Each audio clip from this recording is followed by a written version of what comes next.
The spaceship Prometheus moved slowly into orbit around the green planet. Captain Do-Yun Kim stood tall by the big window. His dark eyes watched the world below with interest. This planet, called XB-327, looked like a beautiful dream. It had wide blue oceans and green lands that seemed to call to him. "It's even more beautiful than the pictures showed," he said softly. Lieutenant Jiwoo Park nodded next to him. Her short black hair framed a face filled with wonder. "It looks like old Earth before we built cities everywhere." The bridge of the Prometheus was busy with activity. Screens showed numbers and pictures of the planet. People in blue uniforms moved from one station to another checking information. "Captain, all scans are complete," said Tai-Ho, the ship's engineer. His fingers moved quickly over a glowing screen. "The air is breathable. Temperature is good. No dangerous radiation." He looked up with a smile. "It's perfect." Captain Kim nodded but did not smile back. 20 years in space had taught him to be careful. "Perfect usually means we're missing something," he said. "Dr. Kang, what does science team say?" Dr. Minji Kang looked up from her station. Her eyes were tired from studying data for days without much sleep. "The planet has plants and animals, but nothing that seems intelligent. No cities, no roads, no radio signals. It's like finding an untouched Earth." "An Eden," whispered Jiwoo. The word hung in the air. Captain Kim turned to face his crew. "Remember the mission rules. We look, we study, we do not touch anything we don't need to. Earth government was very clear. This is science only, not a colony mission."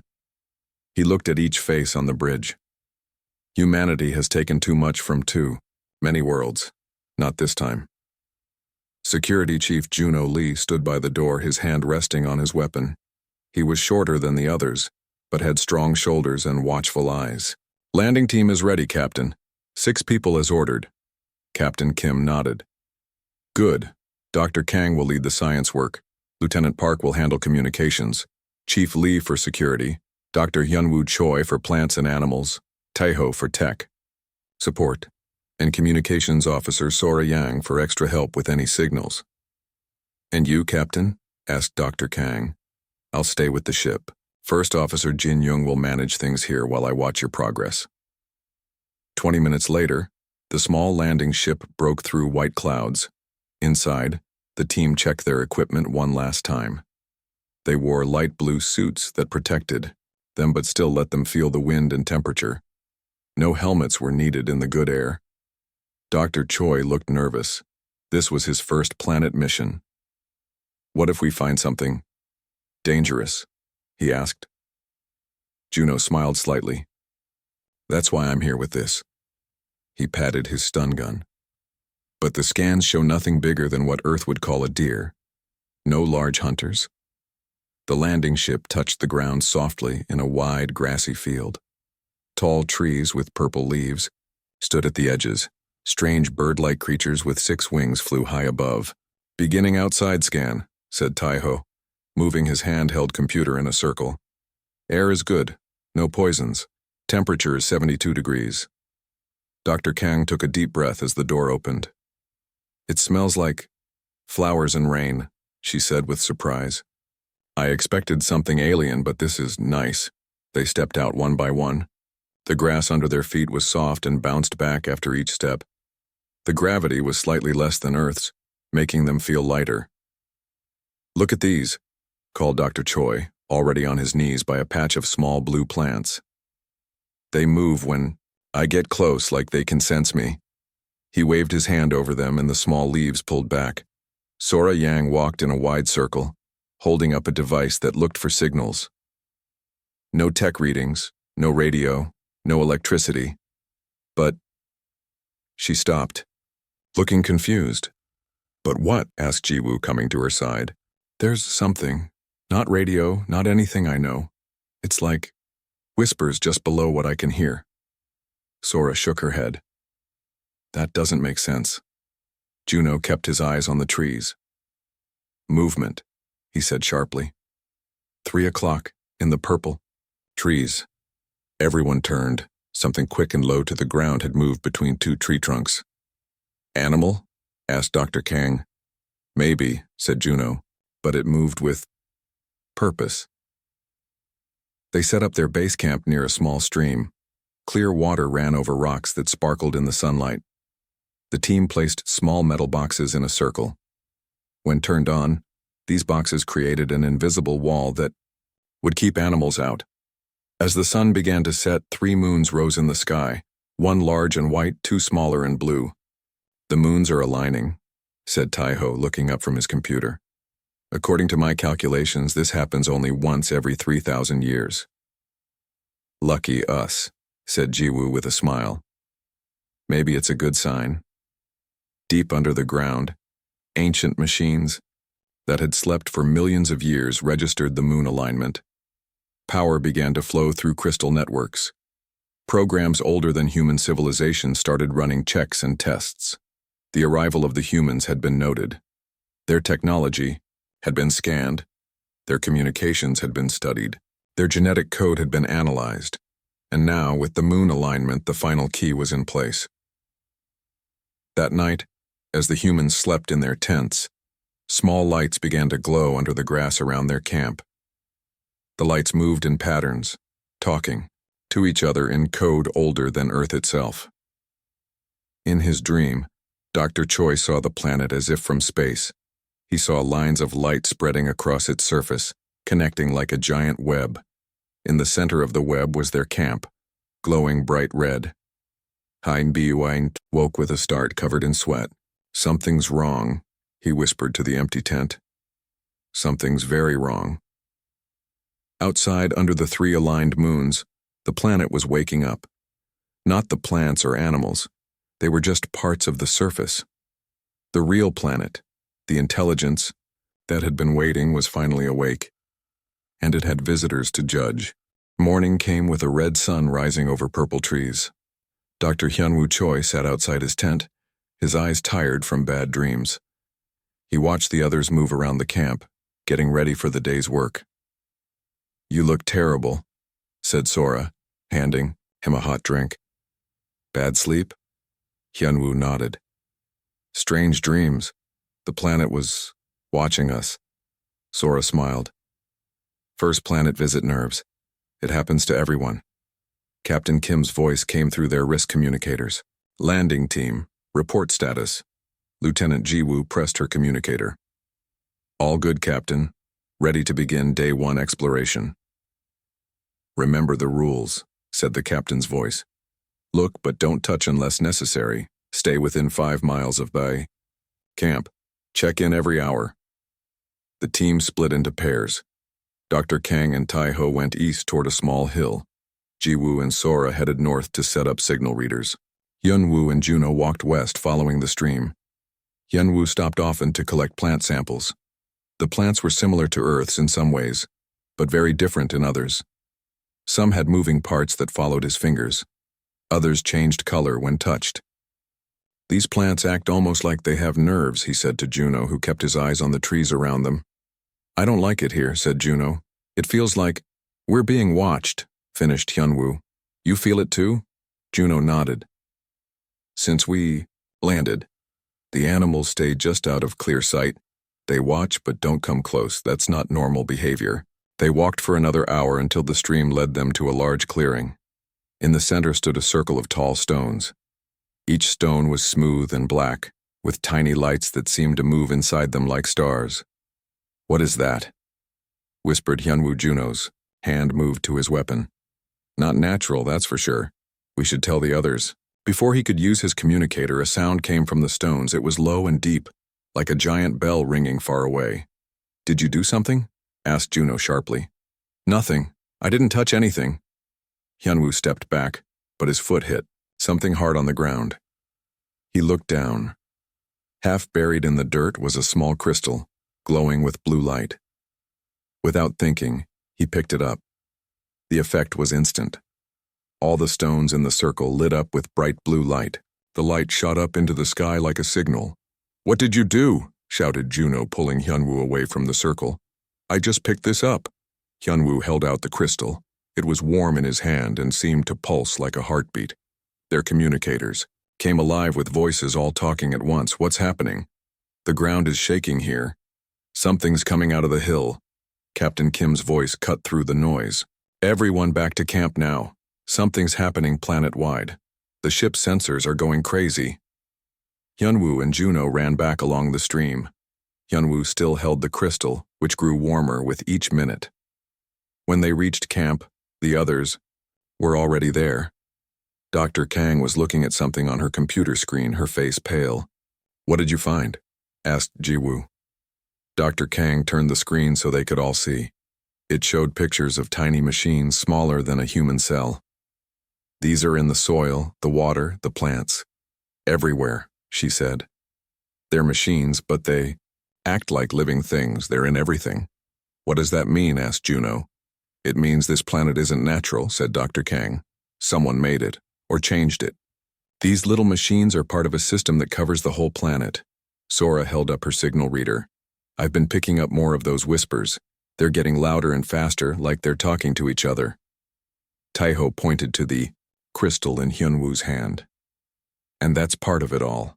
It's sending out signals. That's why everything started when you picked it up." The ground under them shook slightly. In the distance, they could see the hill that Dr. Kang and Taiho had visited. Its top was opening like a flower, revealing metal and crystal structures inside. "Captain," said Jiwoo into her communicator, "you need to get us out of here." "Working on it," came the reply. "But something's interfering with the landing ship controls. We're trying to fix it from here. Stay together and be ready to move." Do began to fall. The 3 moons still aligned in the sky seemed to shine brighter than before. The team sat in a tight circle, watching the forest around them. Strange lights moved among the trees. The ground shook every few minutes. "What do you think is happening?" asked Sora quietly. "I think the planet is waking up," said Hyunwoo, "and I think we woke it." The crystal in his hand suddenly grew very hot. He dropped it with a cry of pain. It fell to the ground and broke into pieces. From each piece, a beam of light shot up into the sky. The beams formed a pattern in the air like a map or a message. "It's a countdown," said Taiho, who had been watching it carefully. I think something big is about to happen." As if to answer him, a loud noise filled the air. It wasn't a sound they heard with their ears, but one they felt in their bodies. It made their teeth hurt and their heads ache. "What is that?" shouted Jiwoo over the noise. No one had time to answer. The ground split open in a circle around their camp. Thin towers of crystal rose up, surrounding them. The tops of the towers bent inward, forming a dome over the humans. Captain Kim's voice came through their communicators, broken by static. "Something's forming. Planet's surface, energy readings, off the charts." Then the communication stopped. "We've lost contact with the ship," said Jiwoo, trying again and again to call. "We're cut off." Juno tried to shoot one of the crystal towers with his weapon. The energy beam hit the crystal but did nothing. "We're trapped," he said. As night fully fell, they could see through the crystal dome. The sky was filled with lights as more structures rose across the planet. The 3 moons shone down on a world that was changing by the minute. "What's going to happen to us?" asked Sora, her voice small. Dr. Kang looked at the broken crystal pieces on the ground. They were forming a new pattern, showing pictures that changed rapidly. "I think," she said slowly, "the planet is deciding." "Deciding what?" asked Hyunwoo. "Doctor." Kang looked up at him, her eyes wide with fear. "Whether we live or die, whether Earth lives or dies. I think we just started the end of the world." 3 days passed inside the crystal dome. The humans watched as the world outside changed. Huge towers rose from the ground. Strange machines appeared in the forests. The once peaceful planet was turning into something else. "We need to get out of here," said Juno for the 100th time. He had tried shooting the crystal walls, digging under them, and even hitting them with rocks. Nothing worked. Taiho sat with his computer, trying to understand the signals that filled the air. "These patterns keep changing, but there's something like a language in them." Dr. Kang had not slept much. She spent her time studying the broken crystal pieces and the tiny machines in the soil samples. Her eyes were red and her hands shook slightly. "I think I understand some of it now," she said, looking up from her work. "This planet, it's a weapon." Everyone turned to look at her. "What do you mean, a weapon?" asked Jiwoo. Dr. Kang pointed to her screen. "These machines, they're building something big. The signals Taiho is tracking, their commands. This whole planet was made to protect itself." "Protect itself from what?" asked Hyunwoo. "From us," said Dr. Kang. "From any outside life that might find it and try to use it. I think some ancient people made this place as a safe world, a perfect place that would stay perfect forever. And they built in a way to keep it safe." Sora looked out through the crystal at the changing landscape. "So when we came here and started taking samples, we triggered the defense system," finished Dr. Kang. "The system sees us as a threat. It's building weapons now, big ones, and I think it's aiming them at Earth." A heavy silence fell over the group. "How do you know it's targeting Earth?" asked Juno finally. Dr. Kang showed them her computer. On it was a map of stars with a red line pointing to one particular star, the sun. "The broken crystal showed me this. The system scanned our minds, our computers, our communications. It knows where we came from." "But why would it attack Earth?" asked Hyunwoo. "We're just a small team. We didn't hurt anything." "The system doesn't see it that way," said Dr. Kang. "It looked at our history, at what humans have done to planets and to each other.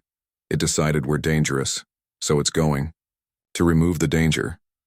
Outside the dome, the sky had turned a strange purple color. The 3 moons still hung there, but now they were connected by lines of light. The ground continued to shake as more machines rose up. "How long do we have?" asked Jiwoo. Taeho looked at his readings. "The energy buildup suggests 3 days, maybe 4. "We need to contact the ship," said Juno.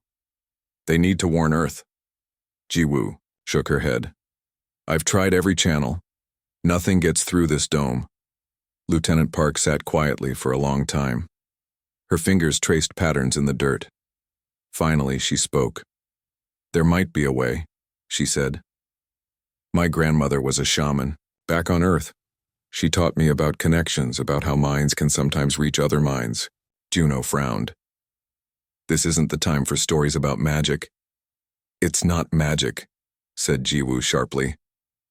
"It's a different kind of science. This planet is alive in some way. It's thinking. Maybe we can think back at it."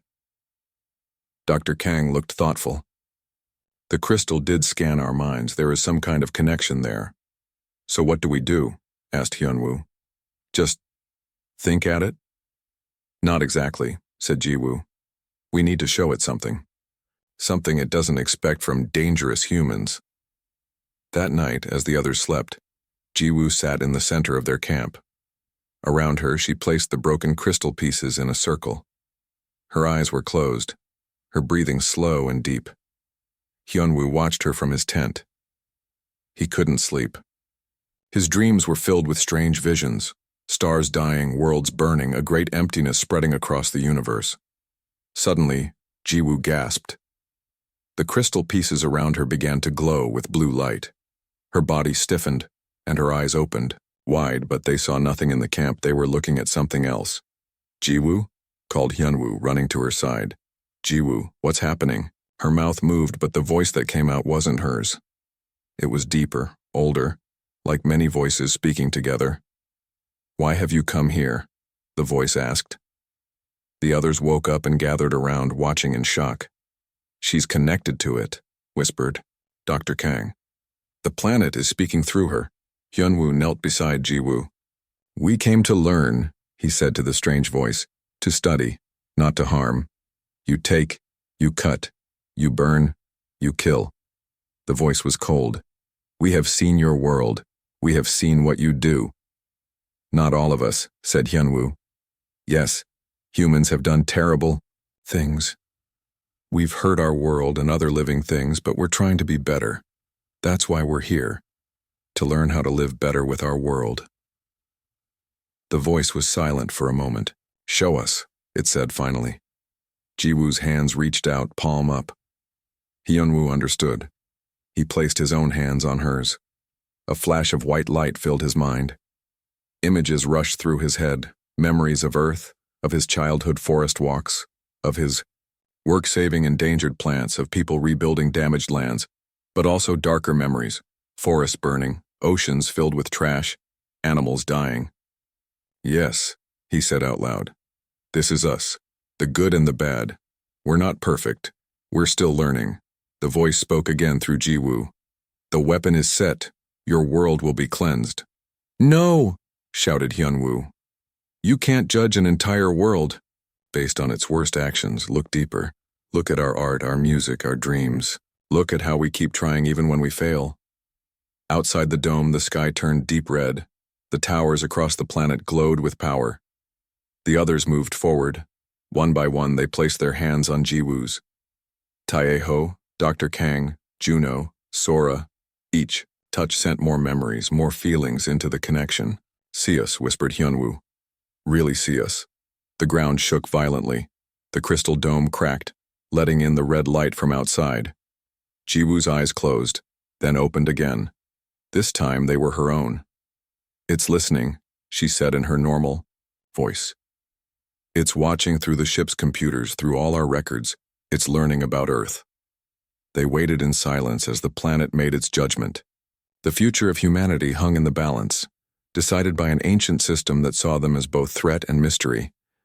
The sky outside slowly changed from red back to blue. The shaking stopped. What's happening? Asked Sora. Jiwoo smiled weakly. We showed it something it didn't expect. What? Asked Juno. Hope, said Jiwoo.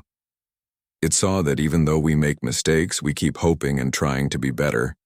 That's something its creators never planned for. The crystal dome around them began to sink back into the ground. The world outside still had its new towers and machines, but they were no longer glowing with dangerous power. Their communicators suddenly came alive with Captain Kim's voice. Landing team, can you hear me? What's happening down there? Jiwoo picked up her communicator with shaking hands. We're okay, Captain, and Earth is safe, for now. In the distance, they could see their landing ship coming down through the clouds, ready to take them home. But they all knew that nothing would ever be the same again. They had found an Eden and almost caused an apocalypse. And in doing so, they had shown an ancient intelligence something new about what it means to be human. The landing ship took the team back to the Prometheus. Captain Do-hyun Kim waited for them at the dock, his face tight with worry. He had watched everything from orbit but understood little of what had happened. Report, he said as the team walked off the landing ship. They looked tired and changed. Jiwoo could barely walk and needed Hyunwoo's help. Dr. Kang stepped forward.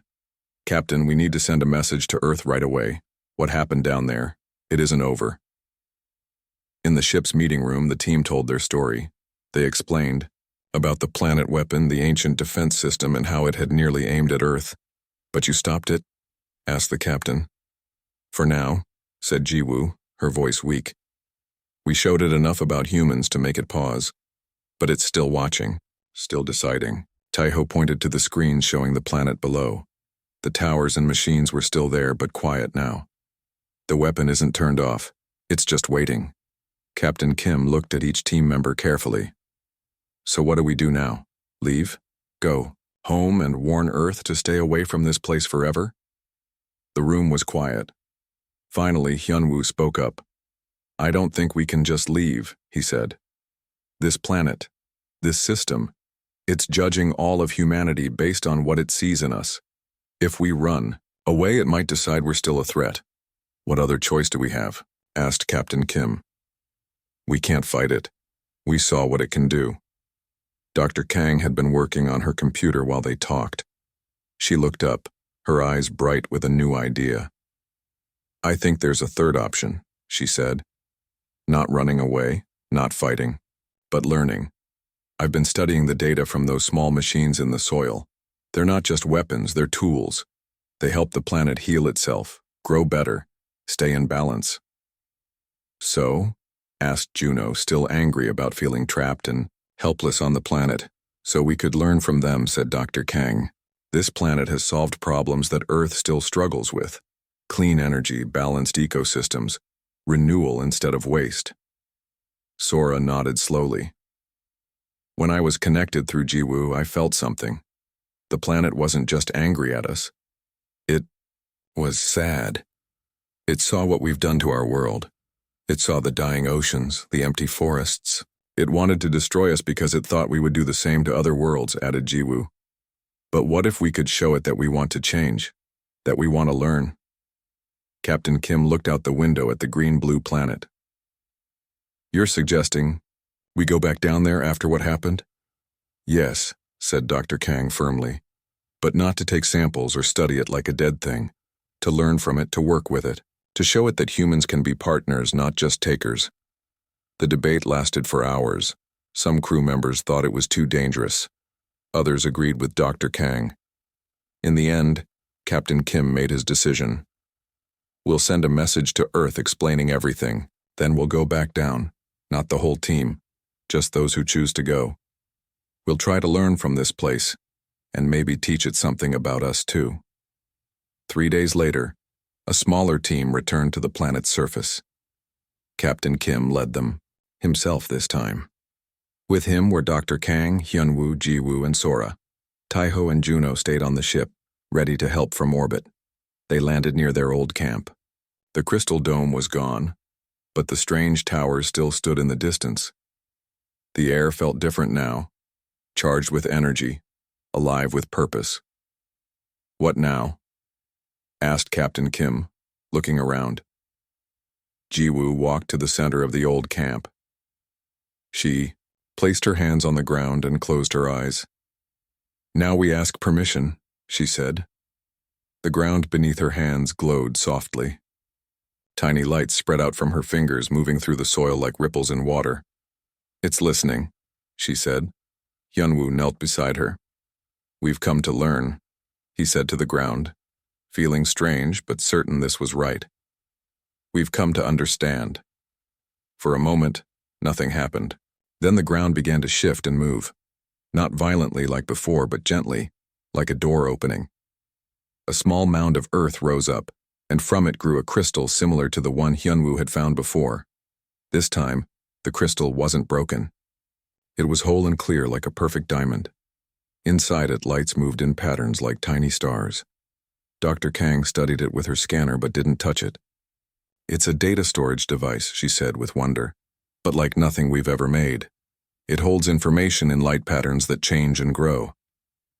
It's a gift, said Jiwoo, looking at the crystal. And a test. Captain Kim looked unsure. How?